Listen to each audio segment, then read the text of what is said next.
Bonjour, bienvenue pour cette rencontre que vous propose la Chambre de commerce et d'industrie régionale sur les élections régionales. Vous allez pouvoir entendre et écouter 3 candidats pour ces élections régionales 2015. Je vous propose tout de suite d'accueillir avec vos applaudissements nourris Monsieur Maurice Brun, le président de la Chambre de commerce et d'industrie régionale. Maurice Brun.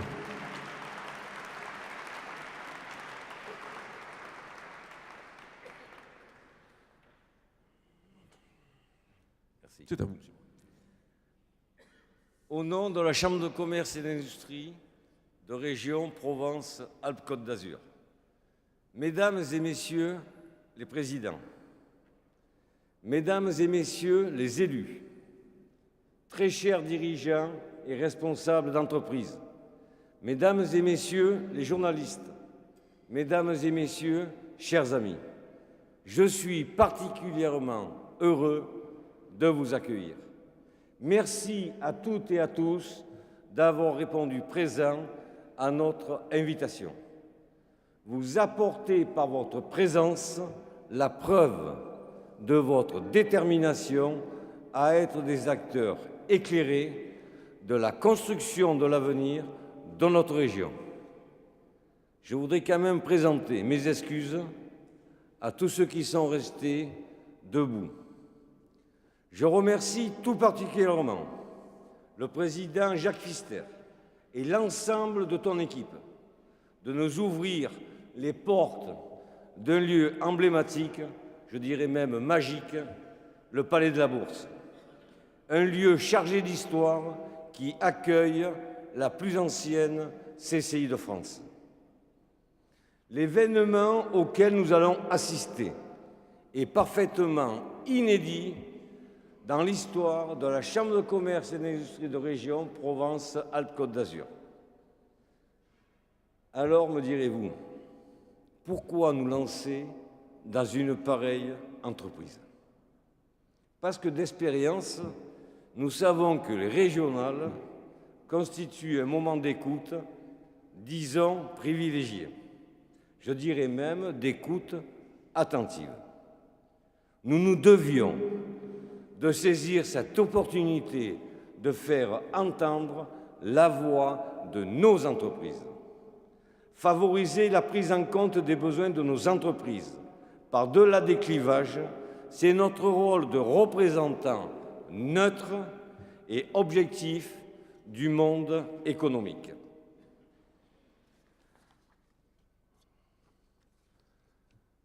Aidés en cela, nous tenons à le souligner, par nos partenaires, aujourd'hui présents dans cette salle et que je remercie une nouvelle fois. Alors, me direz-vous, pourquoi avoir choisi 3 candidats? Nous avons consulté nos élus de la CCI de région avec différentes propositions de format. Les élus de la Chambre de commerce et d'industrie de région ont ainsi collégialement décidé, à la majorité, d'inviter les 3 candidats en tête des sondages au 30 septembre dernier, date de la consultation. Cette manifestation est en quelque sorte l'avant-première du mois de l'économie, ce que j'ai appelé l'économie du mois de novembre par rapport aux élections régionales. En effet, d'autres rencontres seront organisées tout au long du mois de novembre par différents acteurs économiques en fonction de la nature des intérêts qu'ils représentent ou des compétences qu'ils détiennent au cœur de notre région, avec comme fil rouge nos entreprises et nos territoires. Montrons-nous lucides. Par le passé, élus économiques et élus politiques ont parfois pu marcher sur des chemins parallèles, sans véritablement d'écoute et d'échange. Comment pourrions-nous envisager de refaire 2 fois la même erreur? Le monde économique ne peut rien faire sans le monde politique. Le monde politique ne peut rien faire en matière de développement économique s'il n'implique pas les représentants des entreprises. Aussi et bien naturellement, le livre blanc que vous découvrez ce soir sera adressé à toutes les listes. L'heure du pragmatisme est venue. Volonté collaborative, complémentarité des compétences sont les clés de la réussite de nos projets économiques. Le mouvement est en marche, à nous tous de maintenir cet élan.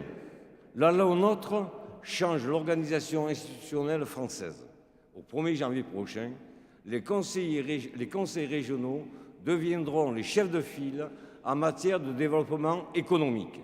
Les CCI, quant à elles, réinventent en ce moment leur business model pour s'adapter à la profonde mutation économique qui est en train de révolutionner les usages, les besoins, les attentes et opportunités de nos entreprises.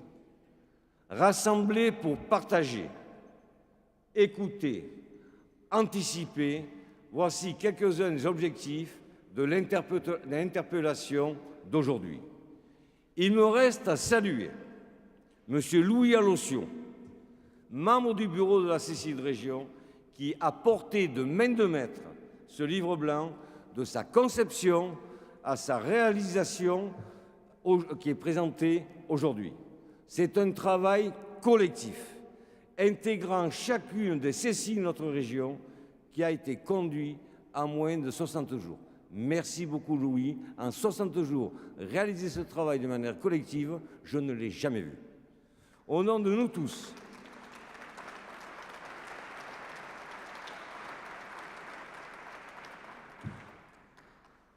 ce que je disais tout à l'heure, l'esprit collectif, l'esprit participatif d'une chambre régionale, c'est que du bonheur. Au nom de nous tous, je tiens, mon cher Louis, à te féliciter très sincèrement pour ce challenge remarquable. J'associe bien sûr à nos félicitations tous les élus et collaborateurs impliqués de ce livre blanc. Je vous remercie toutes et tous de votre présence et j'espère que nous allons passer un bon moment avec 3 candidats qui sont pour moi du très haut de gamme. Merci. Merci, Président. Alors justement, vous parliez du livre blanc, de ses principales questions, de ses principales interpellations. Eh bien, je vous propose d'accueillir M. Louis Alossio, membre du bureau, qui va nous parler justement de ce contenu et de ces questions. Alors, je crois, Louis Alossio, que vous présentez des défis, hein, c'est sous forme de défis, 3 grands défis, et puis une proposition importante. Quelles sont un peu la nature de ces messages, de ces interpellations que vous souhaitez ce soir adresser aux candidats qui vont nous rejoindre dans quelques instants? Oui, alors bonsoir Thierry. On a 3 natures de messages qu'on a voulu vraiment faire passer et qui sont agrégés dans ce livre. Le premier, c'est qu'avec le renforcement avec la loi NOTRe, la nouvelle loi sur la réforme territoriale, il existe un renforcement réel du pouvoir de la région dans le domaine économique. À côté, vous avez les chambres de commerce dont la vocation, établissement public, a vocation à caractère économique. Donc le premier message, c'est de bien rappeler que nous avons un objectif commun, celui du développement économique, et qu'il nous appartient d'aligner le curseur entre compétences d'un côté pour la région et expertise de l'autre côté pour les CCI. Ça, c'est le premier message. Le deuxième message, il est issu donc du travail des collaborateurs et des élus qui sont ici dans cette salle et qui a donc consisté à agréger un petit peu tous les travaux et toutes les préoccupations qui sont remontées par les entrepreneurs. Elles sont agrégées autour de trois idées. La première, c'est qu'il s'agit d'accompagner en fait le bing-bang qui se produit auprès des entreprises, le changement considérable. On parle de naturellement transition énergétique, mais on doit parler aussi de transition numérique, de transition des comportements, de transition industrielle, de transition de toute nature, l'internationalisation des entreprises. Donc accompagner les entreprises dans la transition que nous appelons transition économique, c'est le premier défi. Le second défi, il a trait à la formation des hommes. La région, il se trouve à quasiment l'exclusivité de la compétence en matière de formation professionnelle et d'apprentissage. Il nous appartient, avec la région, de créer les conditions pour qu'effectivement nous ayons des cursus adaptés à la demande des entreprises. Et le troisième défi, il a trait au territoire. Il s'agit de construire le territoire de demain. Nous avons pris des dizaines d'années de retard sur le sujet. Il faut vraiment, dès maintenant, intégrer les préoccupations de développement économique dans les décisions d'aménagement du territoire. Merci. Alors, et le troisième message, oui.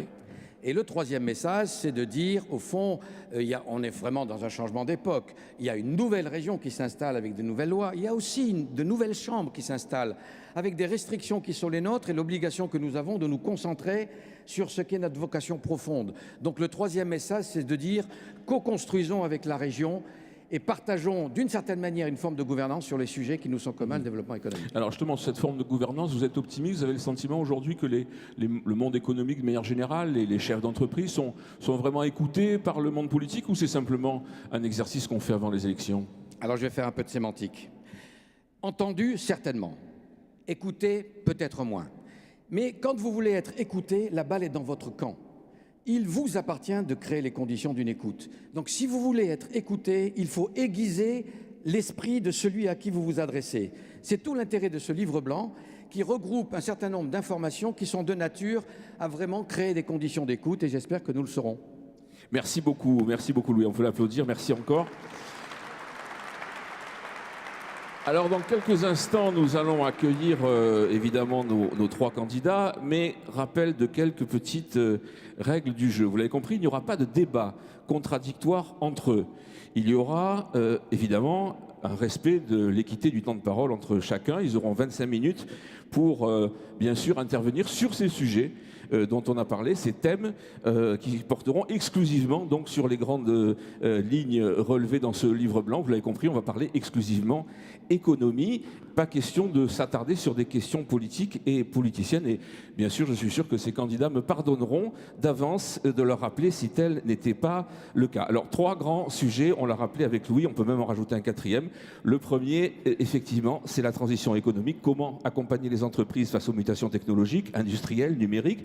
Comment les filières pourraient-elles aujourd'hui accompagner ce changement? Comment elles pourraient se structurer? Construire le territoire, Louis vous en a parlé, c'est-à-dire organiser l'espace, les transports, les déplacements entre ces grands pôles économiques régionaux. Troisième sujet, la formation, naturellement, le Big Bang des métiers.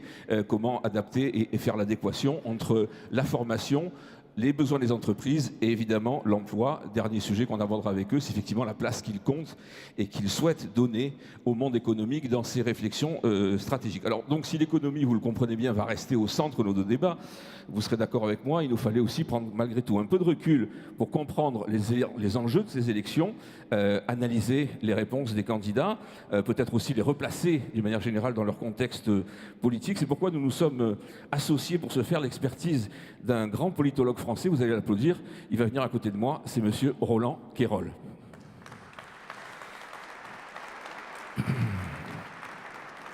Il est directeur de recherche au CEVIPOF, il a dirigé bien évidemment le CSA, on s'en souvient. Roland Quérol, bonjour. Alors, juste un petit mot d'introduction, parce que vous allez faire un exercice assez intéressant, c'est que vous allez réagir après chaque intervention de nos candidats et puis nous faire, si j'ose dire, une analyse de synthèse en fin de jeu. Peut-être une première question, on a le sentiment que les Français peut-être se passionnent pas franchement pour les élections régionales. La campagne, on a le sentiment, a du mal peut-être à démarrer. Alors peut-être qu'il y a peut-être deux régions quand même qui sont sous le feu vraiment des médias, c'est le Nord-Pas-de-Calais, Picardie et puis PACA. Vous y voyez un signe Nord-Sud ?